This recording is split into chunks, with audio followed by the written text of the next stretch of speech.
ओम पूर्णमदः पूर्णमिदं पूर्णात् पूर्णमुदच्यते पूर्णस्य पूर्णमादाय पूर्णमेवावशिष्यते। ओम शांति शांति शांति।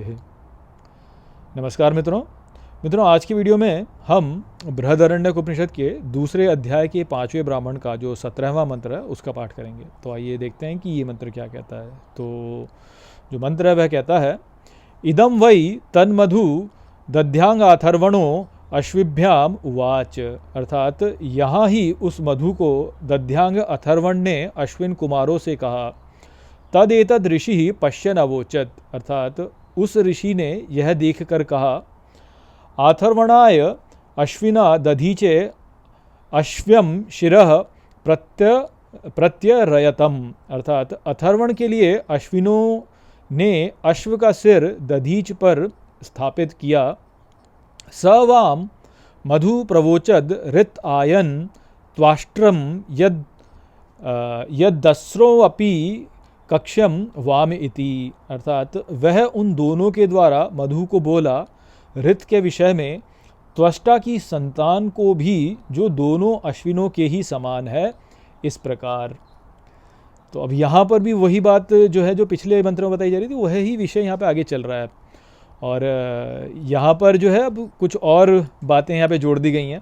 यहाँ पे बोला गया है कि वो जो मधु के विषय में था तो वह दध्यांग अथर्वण ने अश्विन कुमारों से कहा, और जब उन्होंने अश्विन कुमारों से कहा तो अश्विनों ने जो है अश्व का सिर दधीच के सर पर स्थापित कर दिया, और उन दोनों के द्वारा वह ऋत के विषय में बोला, और जो कि त्वष्टा की संतान को भी बोला जो कि दोनों अश्विनों के ही समान है। अब यहाँ पे बहुत घपला है, बहुत कुछ है, तो यहाँ पे हमको पुराणों का संदर्भ लेना पड़ेगा। बिना पुराणों के ये बात यहाँ पे समझ में आएगी नहीं।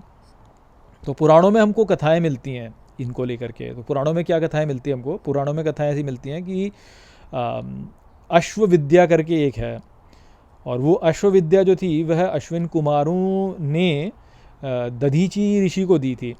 और दधीची ऋषि को जब वो दी तो इंद्र जो थे वह उन पर क्रोधित हो गए, उन्होंने दधीची ऋषि का सर जो है वह काट दिया। पर फिर जो है अश्विनों ने दधीची ऋषि के सर पे जो है अश्व का सर जो है वह स्थापित कर दिया, ऐसे बताया जाता है। और क्या बोला जाता है दधीची ऋषि के बारे में? तो उनके बारे में क्या बोला जाता है? ये बोला जाता है कि वह उनकी जो अस्थियाँ थी वह वज्र की बनी हुई थी, उनकी अस्थियाँ वज्र की बनी हुई थी।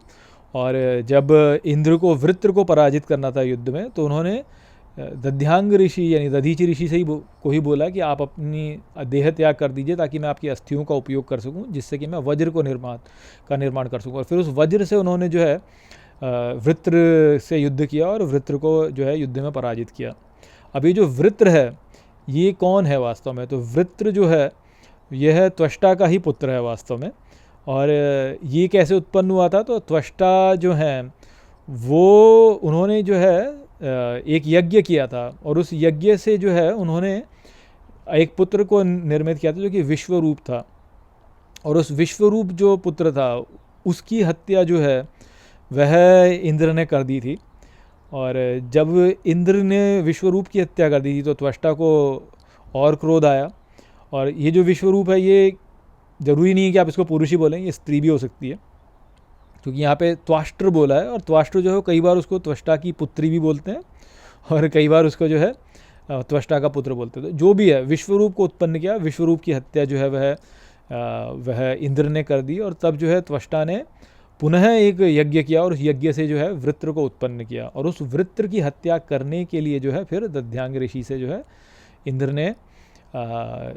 ने जो है उनकी अस्थियाँ मांगी, और तब जो है उन अस्थियों से जो है वज्र को बनाया गया। तो ये तो एक कथा है। एक और कथा जो आती है, और ये भी जानना हमारे लिए थोड़ा महत्वपूर्ण है, वो ये है कि च्यवन मुनि हुआ करते थे। और च्यवन मुनि जो थे वह अपने आश्रम में जो है वह तपस्या कर रहे थे। तब जो है शरियाती नाम के राजा वहाँ पे आए, और उनकी पुत्री थी सुकन्या। और जो च्यवन मुनि थे वह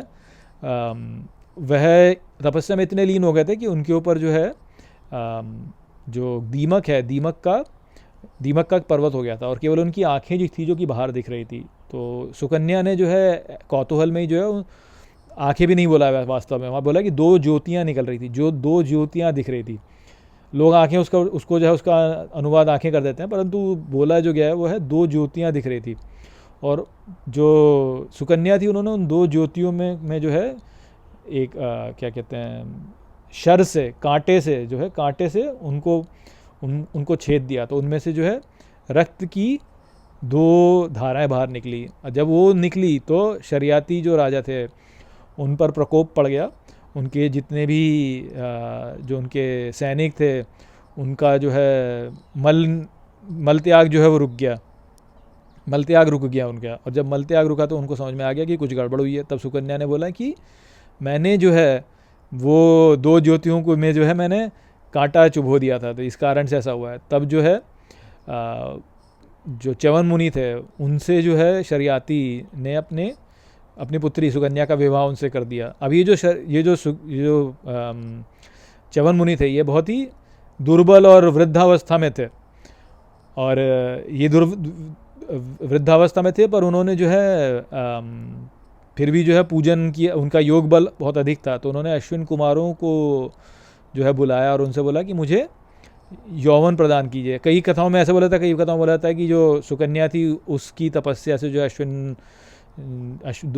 कुमार जो थे वो प्रसन्न हो गए, और उन्होंने जो है च्यवन मुनि को जो है यौवन प्रदान करने का निश्चय किया। पर उन्होंने बोला कि तुमको पहचानना होगा अपने पति को। जब तो उनको सरोवर में लेके गए, अश्विन जो थे वह च्यवन मुनि को सरोवर में लेकर के गए, वहाँ पे उनको स्नान कराया और ये बोला कि सरोवर में से जब हम बाहर निकलेंगे हम तीनों, तो तीनों एक जैसे दिखेंगे और तुमको अपना पति पहचानना होगा। ये सुकन्या से बोला था। तो सुकन्या जो है उन्होंने पहचान लिया।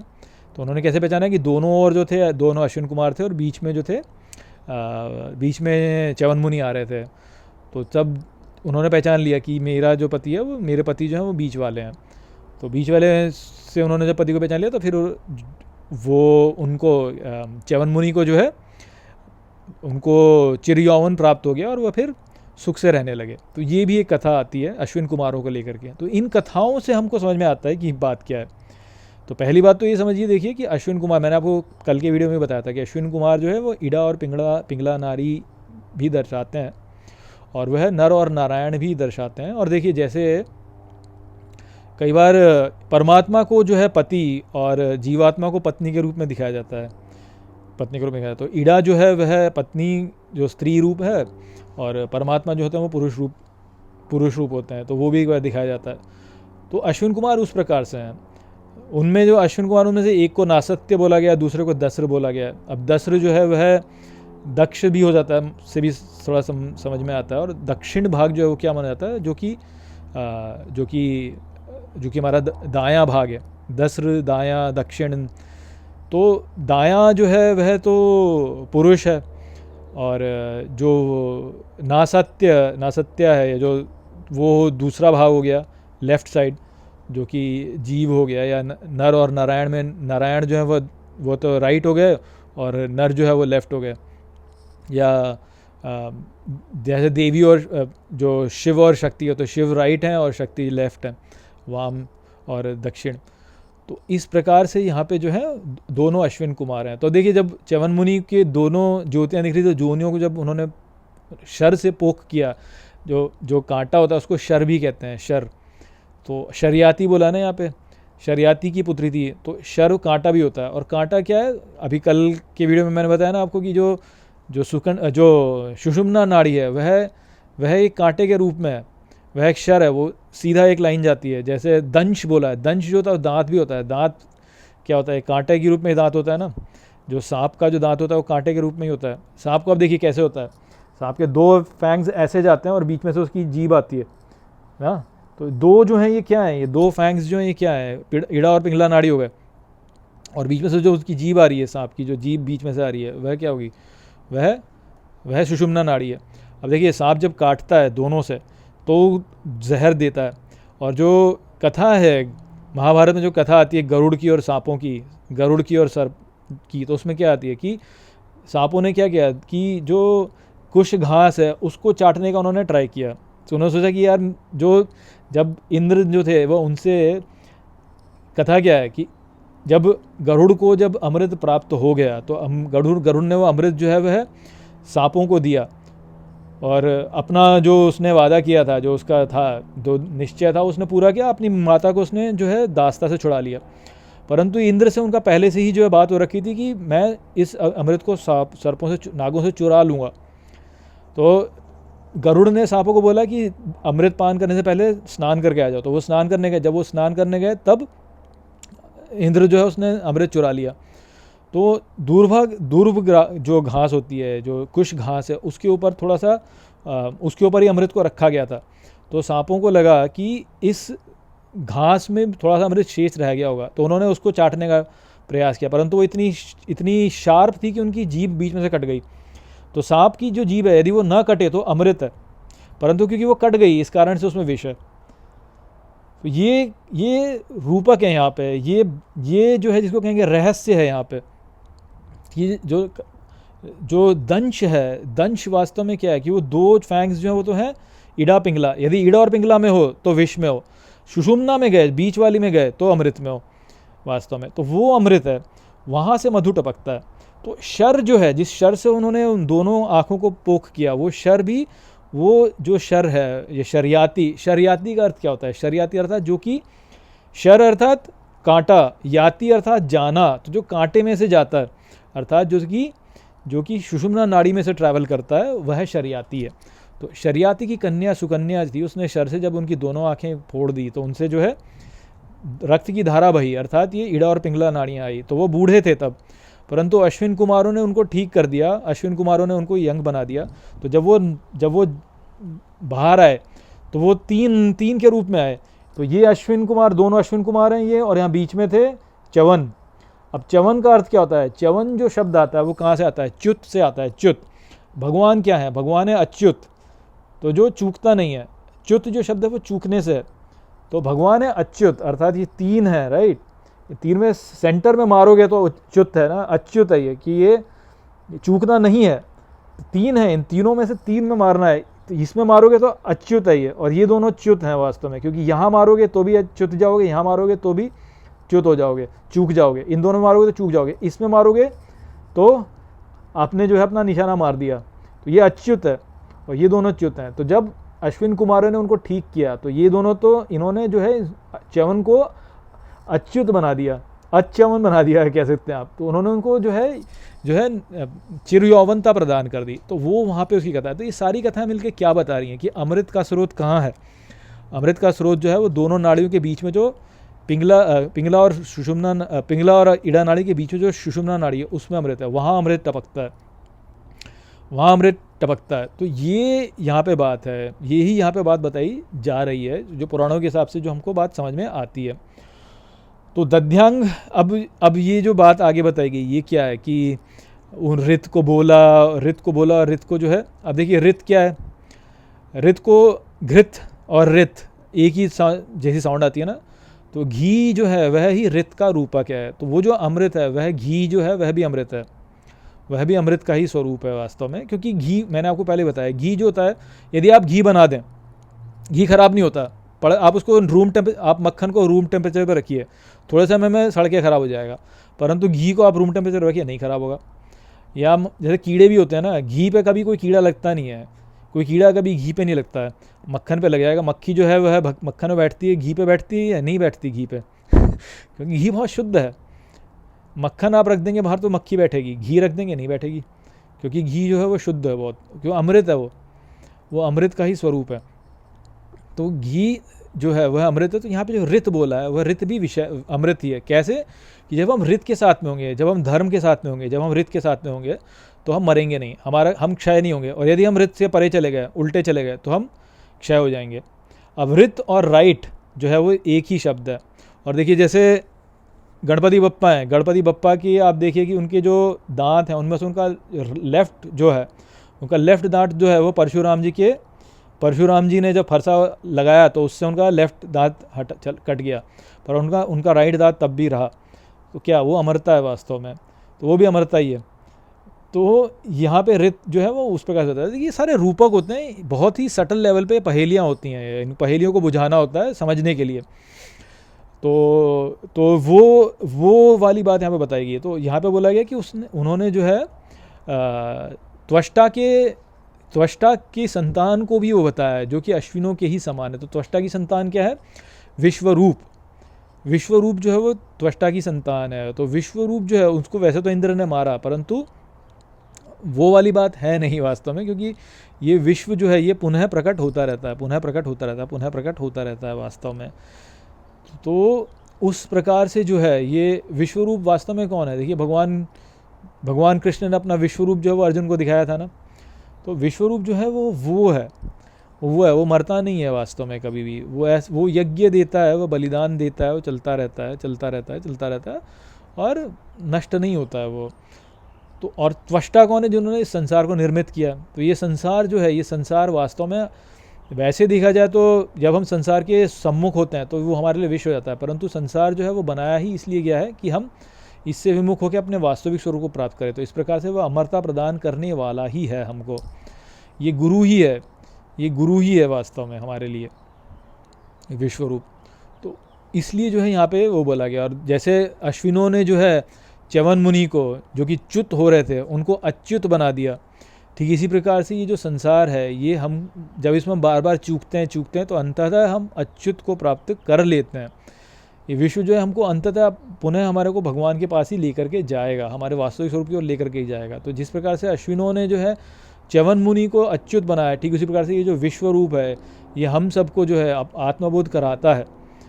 इसीलिए देवी स्वरूप है, ये देवी का स्वरूप है वास्तव में। तो यदि हम इस पर अपना नियंत्रण चाहेंगे तो फिर तो जो है वृत्र उत्पन्न हो जाएगा। परंतु यदि हम इसको ऐसा नहीं करते हैं और जो है इसको अपना गुरु मान करके इससे सीखते हैं तो हम अच्युत हो जाएंगे, अच्युत गति को प्राप्त कर लेंगे, जो कि अमरता है वास्तव में। तो ये सारी बातें इस प्रकार से संकेतों के द्वारा यहाँ पे हमको बताई गई हैं। और अश्व का सर क्यों लगाया दधीची के सर पर? क्योंकि अश्व जो है वह संपूर्ण विश्व में व्याप्त है। अश्व संपूर्ण विश्व में व्याप्त है। अश्व को केवल घोड़ा मत समझिए। जैसे क्या बोला जाता है, हयग्रीव जो है, हयग्रीव ने वेदों को व्यक्त किया, वेदों को प्रकट किया, तो हयग्रीव लेकर के आए ना उनको। और कई बार बोलते हैं हयग्रीव ने चुरा लिया था, जो भी है, परंतु हयग्रीव, अब हयग्रीव है क्या है? अश्व, तो घोड़ा यानी। तो लोग तो सोचते हैं यहाँ भाई घोड़े का सर, परंतु ये घोड़े का सर वाली बात नहीं है। यहाँ पे बात ये है कि जो संपूर्ण विश्व में व्याप्त है वो कौन है? तो वह अश्व ही है, वो प्राण ही है, वह अश्व ही है। और वो जो विश्व में व्याप्त है वो विश्वरूप ही है। उस प्रकार से विश्वरूप ही हुआ ना, संपूर्ण विश्व में जो फैला हुआ है वो क्या है? तो विश्वरूप ही है। तो उस प्रकार से जो है वह हमको दिखता है। तो वही जब हम उसको महत्व देते हैं, जब हम उसको सोचते हैं कि हम इस पर विजय प्राप्त कर लेंगे, तो वही हमारे लिए असुर बन जाता है। परंतु यदि हम वो ना करें और विश्व को महत्व ना दे करके उसको अपना गुरु मान करके अपने स्वरूप को प्राप्त करने का प्रयास करें, तो वही हमको वेद प्रदान कर देता है, तो ये सारी ऐसी बातें हैं। देखिए, ये विचार इतने गहरे हैं कि इनको जो है ऐसे मैं बता नहीं सकता, मैं क्या कोई भी नहीं बता सकता, मैंने गलत बोला यहाँ पे, मैं बता नहीं सकता। नहीं, ये विचार इतने गहरे हैं कि इनको ऐसे बताया नहीं जा सकता, सीधे सीधे कोई डिस्कोर्स में इनको बता नहीं सकता है। तो इनको बताने का तो सबसे अच्छा जो मार्ग है वह कथाएँ हैं। कथाओं के द्वारा बड़े गहरी बातों को जो है समझाया जा सकता है, क्योंकि वह प्रतीक होते हैं, वह प्रतीक है। प्रतीकों द्वारा, जैसे कहते हैं ना कि picture can is worth 1000 words. एक चित्र जो होता है वह सहस्र शब्दों के समान होता है, क्योंकि उससे बहुत कुछ बताया जा सकता है। जो हमारे देवी देवता हैं, इनके ऐसे रूप दिखाए जाते हैं, उनके ऐसे उनको प्रतीकों के द्वारा दिखाया जाता है। तो प्रतीकों में दिखाया जाता है क्यों? क्योंकि इतने गहरे हैं वो कि उनको ऐसे यदि बताया जाए तो आप जो है नहीं बता सकते हैं। जैसे कबीरदास जी क्या कहते हैं कि सब धरती कागज़ करूं और लेखनी सब वन, और 7 समुद्र की मसी करूं, गुरु गुण लिखा ना जाए।